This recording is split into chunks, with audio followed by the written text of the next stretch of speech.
La tierra de la campiña tiene memoria, debajo de los olivos que hoy dan sombras a Fuente de Andalucía. Se esconden historias que el tiempo no ha podido borrar. Bienvenido al segundo episodio de Fuente, la voz del silencio, un espacio de la Asociación Fontaniega para honrar a quienes regaron con su esfuerzo y a veces con su vida estos campos. Hoy nos visita Pilar, que viene a romper silencio sobre su familia. Hablaremos de Alfonso Pérez Ruiz, de Pilar Fernández Carmona y de su padre, José Antonio Pérez Fernández.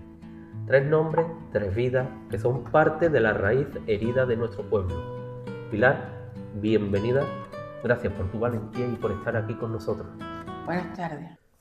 Bueno, Pilar, en este primer bloque de esta entrevista quiero preguntarte por la identidad y raíz de tu familia. Pilar, para quien no lo conocieron, ¿cómo recuerda que se hablaba en casa de Alfonso y de Pilar Fernández? ¿Qué tipo de personas eran?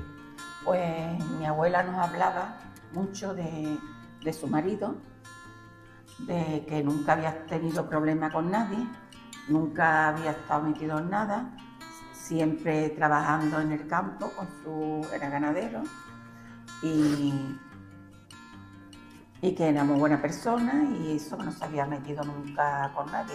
Mi abuela nos hizo quererlo sin haberlo conocido, porque nosotros no lo hemos conocido ni nada, pero nos transmitió eso porque siempre contaba y siempre estaba con la misma pena de que le habían matado a su marido. ¿Y tu padre, José Antonio, llevó consigo esta historia toda su vida? Toda su vida. ¿Cómo era él como transmisor de esta memoria? ¿Le costaba hablar de ello o sentía la necesidad de contarlo a los 4 vientos? No, él nunca lo negó eso y siempre teníamos guardado el día 15 de agosto. Para él era fatal y ese día no quería salir. Yo estuviera donde estuviera, el 15 de agosto me iba a pasarlo con él. Y él lo contaba, todo lo que le había pasado con su padre, y además que él había estado amenazado también.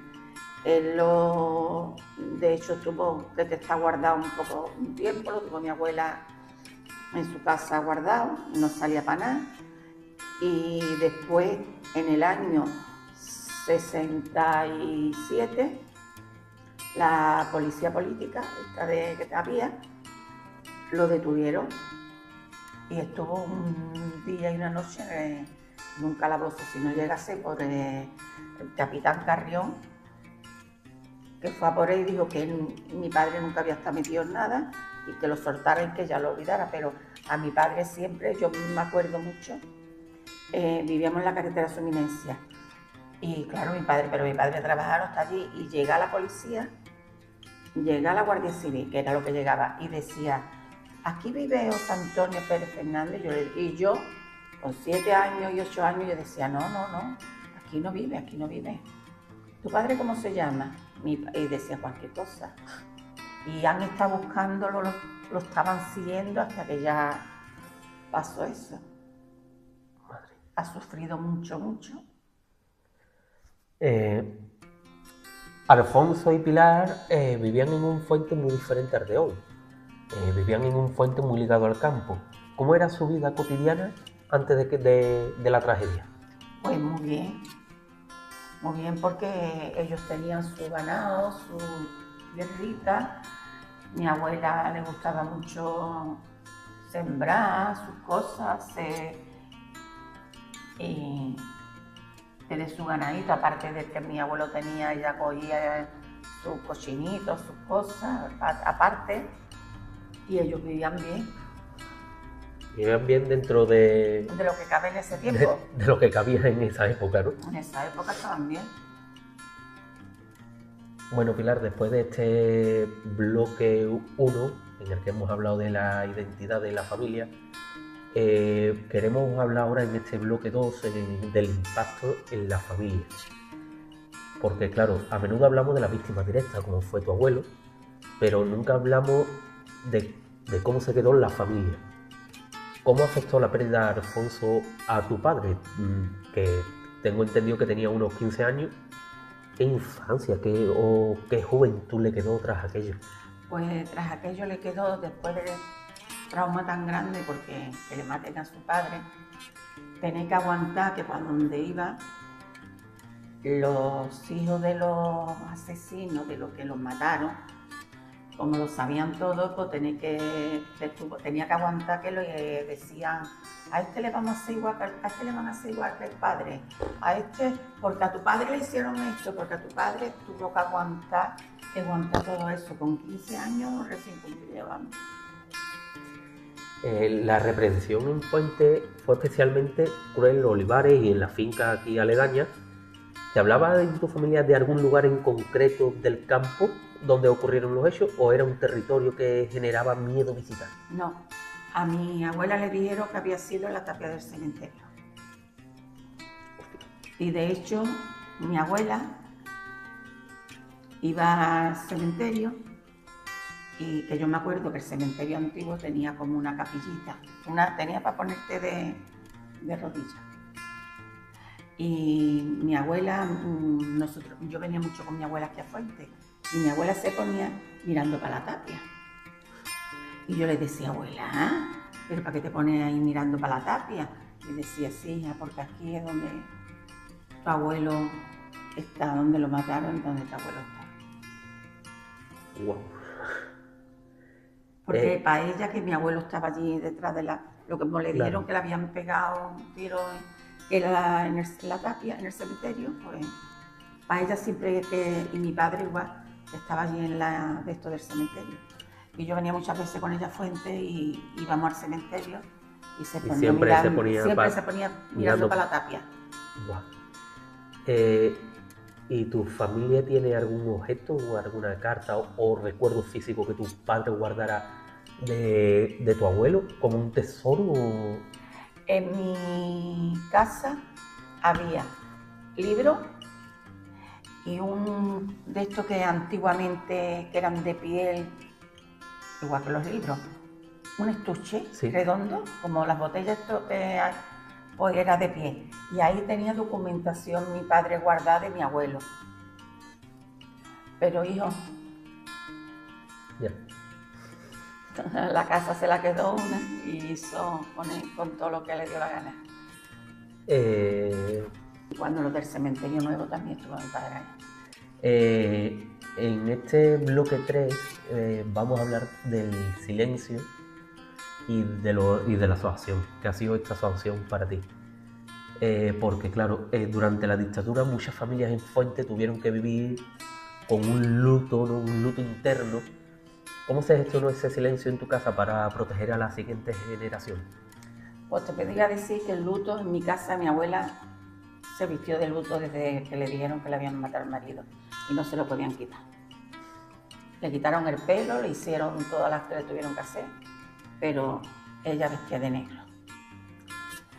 Y luego nosotros, pues nos han ido contando todo lo que ha pasado,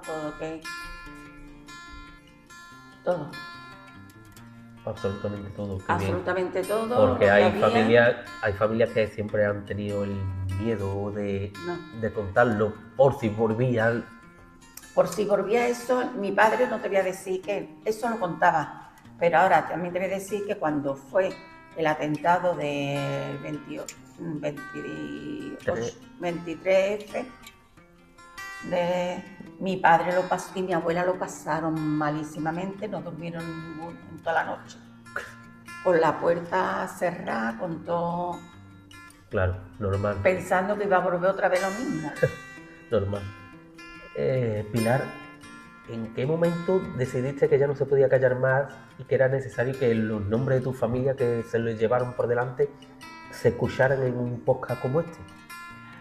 Pues yo he estado siempre atenta a todo esto de recuperación de mi abuelo y esto. Y me enteré que empezaron a moverse, llamé por teléfono y me dijeron sí, me dieron el teléfono de la asociación, la primera asociación que hubo. De la comisión. La comisión me dijeron, pues esto de la memoria histórica para recuperar. Llamé, me apunté, que vivían unos pocos en Sevilla entonces. O sea que esto viene de muchos años atrás. De muchos años atrás, intentando. Muchas veces hemos venido al cementerio, he ido al otro, pero yo en el otro no siento nada, verás, no siento nada. Claro, tú estás acostumbrada a ir al cementerio viejo, el actual Parque Luchadores por la Libertad, y volver a esa tapia donde tu abuela y tu padre... que estaba allí su hijo, su padre y su marido. Pilar, ¿qué ha significado para ti encontrar el apoyo de esta asociación en este camino de búsqueda y reparación de la memoria? Pues una tranquilidad y una paz y una esperanza de poder encontrar por fin los restos de mi abuelo. No hay que perder nunca la esperanza. Bueno, Pilar, para terminar ya el cuarto bloque, voy a hacer que mandes un mensaje, y el primer mensaje que quiero es que si hoy pudieras caminar con tu padre José Antonio por los campos de Fuente y él supiera que estás aquí honrando su memoria y la de sus padres, ¿qué crees que te diría?